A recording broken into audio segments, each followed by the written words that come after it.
All right, let me ask you a question. What's the biggest animal to have ever lived on Earth? And I don't just mean right now, I mean in the entire history of the planet. Well, the answer, it's actually still out there, swimming in our oceans as we speak. So, what is the biggest living creature Earth has ever known? You're probably thinking of some massive dinosaur, right? Something stomping across the land millions of years ago? Well, think bigger. Way bigger. We're talking about the magnificent blue whale, a creature so enormous it's honestly hard to wrap your head around. So just how big are we talking? Well, a blue whale can stretch out to 30 meters. To put that into perspective for you, that is longer than a professional basketball court.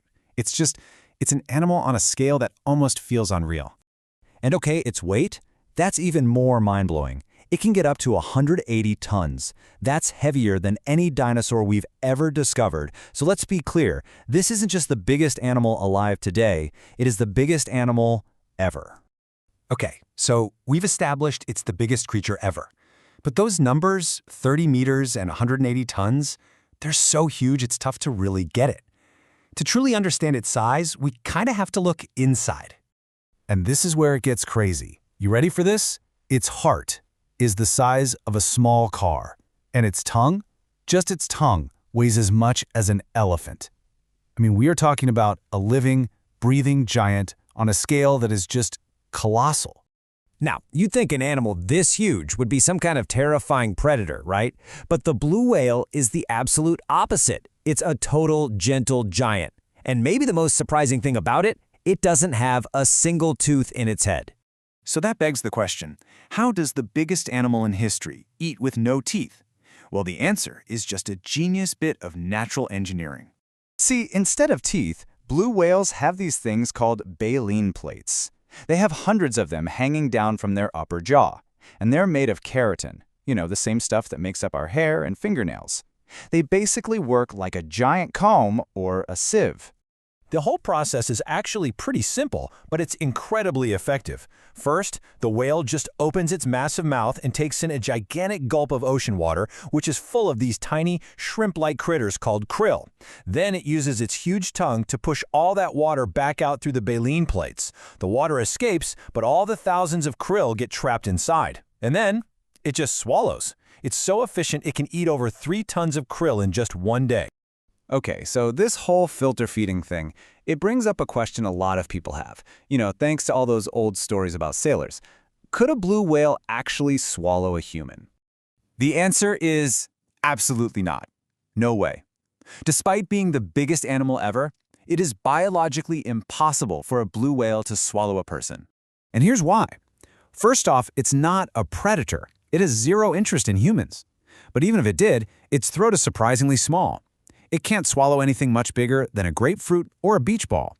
Its entire body, from the baleen plates to its throat, is designed to filter tiny little krill, not big prey. It's a true, peaceful giant.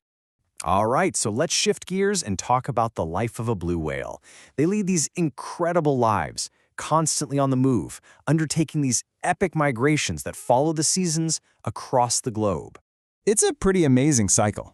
In the summer, you'll find them in the cold polar waters, just feasting on all that krill. But when winter comes, they travel thousands of miles to warmer tropical waters. And that's where the magic happens. It's where they mate and give birth after a pregnancy that lasts about 11 months. And get this, a newborn blue whale calf is already a giant. We're talking around 7 meters long and weighing up to 3 tons. As a baby, it drinks its mother's super fat-rich milk and grows at an absolutely insane rate, eventually reaching that full, massive adult size. But, we have to talk about a more serious side to this story. Because despite its incredible size, the blue whale is actually a very vulnerable species. It faces a lot of threats that have, in the past, pushed it right to the edge of extinction. The dangers they face have kind of changed over the years. Back in the day, the biggest threat was aggressive whaling for oil, which just decimated their population. Now, even though hunting is banned, they face a whole new set of modern dangers. Things like colliding with huge ships, plastic and chemical pollution in the ocean, and, of course, climate change, which is affecting the krill they depend on. And there's also underwater noise pollution from shipping, which messes with their ability to communicate with each other, which is crucial for finding mates and navigating. So when you look at all the threats facing this one animal, it really makes you take a step back and think about the bigger picture, right? It forces us to look at our relationship with the ocean as a whole and our shared responsibility to protect everything that lives in it. There's this idea that protecting marine creatures is a shared responsibility for all humans. And that really hits the nail on the head. The fate of the blue whale isn't just about one species. It's a mirror reflecting the health of our oceans. Protecting them is really a job for all of us. So why does protecting the blue whale matter so much? Well, because it's essential for the balance of the entire marine ecosystem. An animal this huge plays a massive role in circulating nutrients through the ocean just by existing. Its survival is tied to the health of so many other species.